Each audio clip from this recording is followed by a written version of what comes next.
Hello दोस्तों। Lockdown में सब लोग अपने अपने घर में कैद होकर रह गए थे। जब रुहेल अकेला घर में रहा तो उसे अपनी नौकरानी ही भाग गई। कमला रानी पढ़ी लिखी और तहजीबदार थी। रुहेल तबीयत का रंगीन था, पर समाज में उसकी बहुत साफ छवि है। अचानक हुए लॉकडाउन में रुहेल के सामने दिक्कत आ गई। रात को ही प्रधानमंत्री जी ने घोषणा की तो रुहेल सोच में पड़ गया कि अब उसका घर कैसे चलेगा। वो तुरंत बाजार जाकर ढेर सारा सामान और न जाने क्या क्या ले आया। सुबह उठकर उसने योग किया और बाहर लॉन में बैठकर चाय पीने लगा। तभी गेट खोलकर कमला रानी आई। उसे देखकर रुहेल ऐसा खुश हुआ मानो उसकी घरवाली मायके से आ गई हो। अंदर आकर कमला रानी ने बताया कि उसका शराबी पति कल सुबह उससे लड़कर अपनी माँ के शहर चला गया था और अब लॉकडाउन की वजह से 2-4 दिन बाद ही आएगा। कमला रानी ने रुहेल को कहा कि अगर रुहेल को कोरोना के डर के कारण कोई आपत्ति ना हो तो कमला रानी रोज की तरह उसका काम कर सकती है। रुहेल सोचने लगा कि कोरोना का डर तो है, अब ये रोज़ अपने मोहल्ले में जाएगी। इन लोगों के पास कोई ज़्यादा बड़ा मकान तो होता नहीं है। पता नहीं वहाँ कौन कौन कहाँ कहाँ से आएगा। कहीं ये इन्फेक्शन ले आई तो। उसने अंदर आकर कमला रानी से कहा, तुम आज तो काम कर लो, पर कल से मत आना, क्योंकि आने जाने से इन्फेक्शन हो सकता है। कमला रानी ने कहा ठीक है और काम में लग गई। बेडशीट धोते समय कमला रानी को उस जगह कड़ापन महसूस हुआ। वो समझ गई। वो मन ही मन मुस्कुरा दी। अब कमला रानी भी खाना खाते समय सोच रही थी कि लॉकडाउन तक घर पर ही रूखा सूखा खाना पड़ेगा और मन भी नहीं लगेगा। रुहेल ने उसको महीने की पूरी तनख्वाह दे दी और कहा कोई दिक्कत हो तो बता देना। कमला रानी ने हिम्मत करके कहा, साहब मेरा मन भी घर पर नहीं लगेगा और मेरा कमरा बिल्कुल अलग है, वहाँ कोई आता जाता नहीं, मुझे कोई इन्फेक्शन नहीं होगा। अगर आप कहें तो मैं रोज़ आ जाया करूँगी। रुहेल ने उससे कहा, एक काम करो, अगर तुमको कोई दिक्कत ना हो तो अपने आदमी के आने तक यहीं बाहर वाले कमरे में रह लो। कमला रानी सोचने लगी कि कोई क्या कहेगा। फिर उसने सोचा कि लोग तो यही समझेंगे कि वो अपने पति के साथ गई है। उसने वहीं से अपनी सास को फ़ोन किया और उसकी राय ली। उसकी सास की तो रुहेल ने बहुत मदद की थी, तो उसने तुरंत हाँ कह दिया और कहा कि जब कमला रानी का पति यहाँ से जाएगा तो वो कमला रानी को रुहेल बाबू के कोठी से ले जाएगा। कमला रानी तुरंत घर जाकर अपना सामान ले आई और बाहर वाले सर्वेंट क्वार्टर में रख दिया। अब ये तो तय था कि अगले हफ्ता 10 दिन तो कमला रानी को यहीं रहना था। वो फटाफट नहाकर फिर अंदर कोठी में आ गई। रुहेल टीवी पर मूवी देख रहा था। कमला रानी ने उसको चाय बनाकर दी। आज दिन में घर की चाय रुहेल को पहली बार मिल रही थी। कमला रानी के पास कुछ करने को खास नहीं था तो उसने रुहेल से कहा, साहब जी आजकल मैं जब मौका मिले तो किराने का सामान मंगवा देना, आपको बढ़िया बढ़िया चीज़ें बनाकर खिलाऊंगी। उसने इस ढंग से ये बात कही कि रुहेल को भी हंसी आ गई। सही बात ये थी कि आज उसे अपनी कोठी घर सी लग रही थी।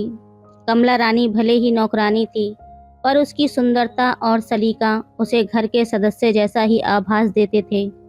कमला रानी ने रुहेल से कहा, सुबह जो खाना बनाया था वो आप मत खाना, वो मैं खा लूँगी अभी, और रात को आपके लिए गरम गरम पूरी आलू बना देती हूँ।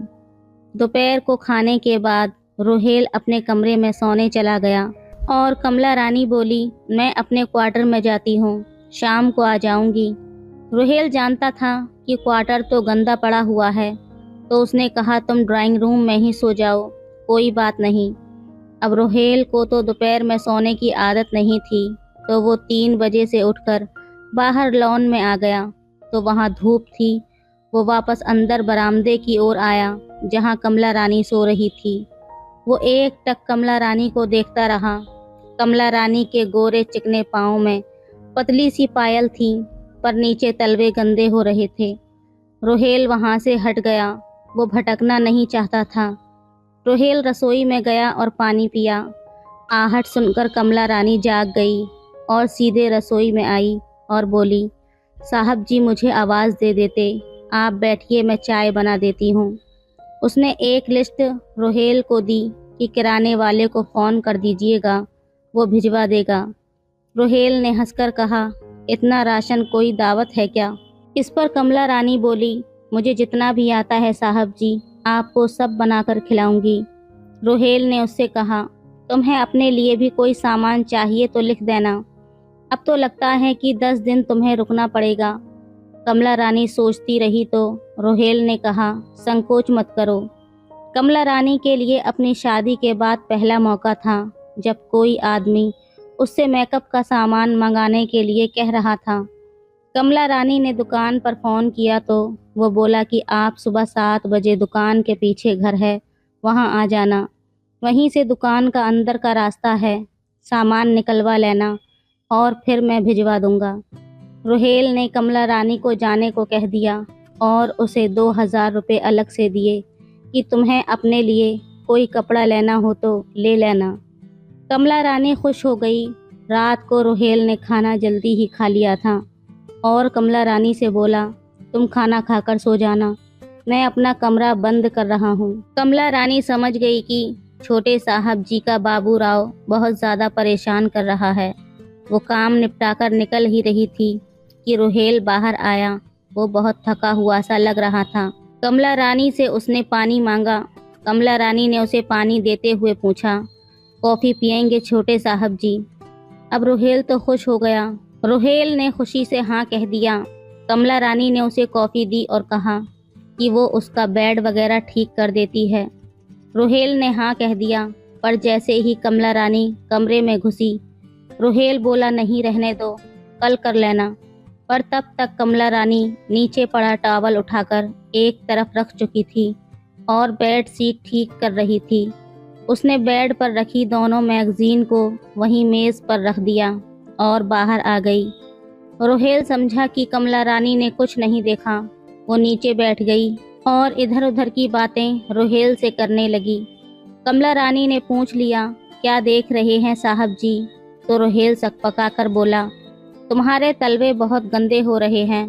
अब तो तुम्हें नंगे पांव गली में नहीं घूमना, तो सुबह अच्छे से साफ कर लेना।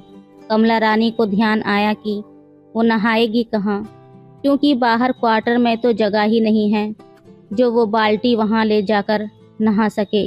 रोहेल समझ गया और बोला, कोई संकोच मत करो, मैं नहा लूँगा, फिर तुम इसी बाथरूम में नहा लेना।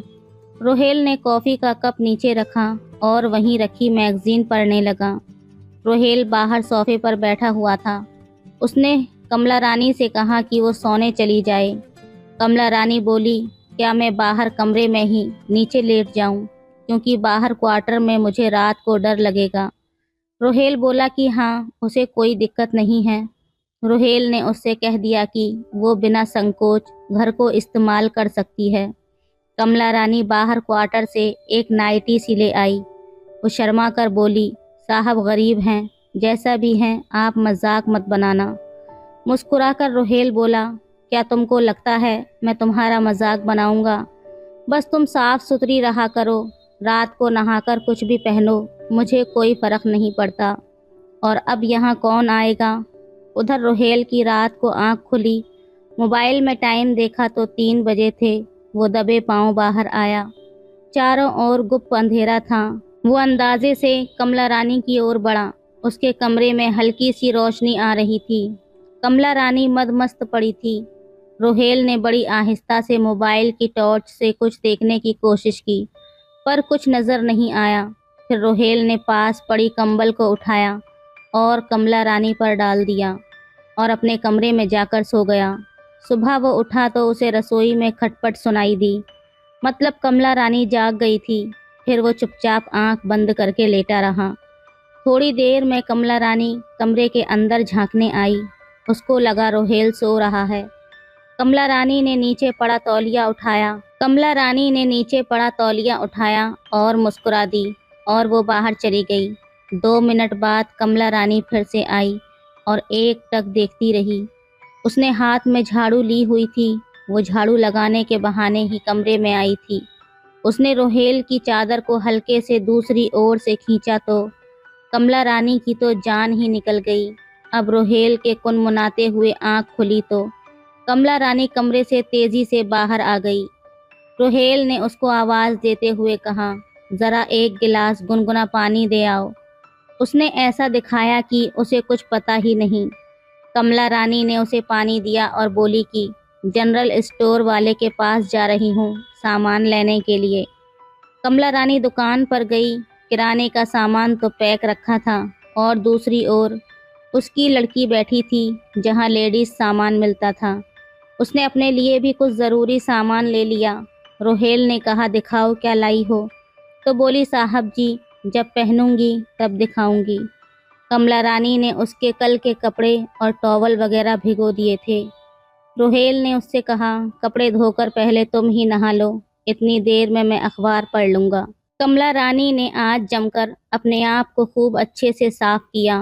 वो बाहर आई तो उसे ये महसूस हुआ कि शायद रोहेल चोरी छुपे उसे ही देख रहा था। रोहेल नहाने घुसा तो उसे गुलाब की खुशबू महसूस हुई। उसे कमला रानी की पसंद पर खुशी हुई। रोहेल ने झटपट शेविंग की और नहाकर बाहर आ गया। रोहेल ने कुछ देर आराम करने की सोची तो वो सिर्फ लुंगी पहनकर बेड पर लेटकर मूवी देखने लगा। तभी उसे बाहर कमला रानी की आहट महसूस हुई। उसने आवाज़ देकर कह दिया, चाय पिला दो और अपने लिए भी बनाकर यहीं पर आ जाना। कमला रानी जल्दी ही एक ट्रे में चाय और नाश्ता ले आई। कमला रानी जैसे ही कमरे में घुसी, रोहेल उसे देखता ही रह गया। आज कमला रानी किसी अप्सरा जैसी लग रही थी। रोहेल को घूरता हुआ देखकर कमला रानी बोली, साहब जी आज तो साफ सुथरी दिख रही हूँ ना। तो रोहेल मुस्कुरा दिया। कमला रानी ने चाय नाश्ता मेज पर रखा और बोली, कुछ पहन लीजिए, सर्दी लग जाएगी। रोहेल खड़ा हुआ। उसने धीरे से कहा, तुम ऐसी ही रहा करो, सुंदर लगती हो। तब कमला रानी बोली, साहब जी हम तो गरीब आदमी हैं, हमें इतना सुख कहाँ। कमला रानी के आदमी के आने के बाद रोहेल ने उसके आदमी से कहा कि तुम कमला का ध्यान भी नहीं रख सकते। कमला का आदमी उसे इतना सुंदर देखकर बहुत ही खुश हुआ और रोहेल के पैर पकड़कर कमला रानी से बोला, देख साहब जी को कोई तकलीफ ना हो, अब तुझे ही इनका ख्याल रखना है। तो दोस्तों ये थी आज की कहानी। आपकी क्या राय है इस कहानी पर, हमें कमेंट में ज़रूर बताएं। वीडियो अच्छी लगे तो लाइक करें, शेयर करें, सब्सक्राइब करें। धन्यवाद।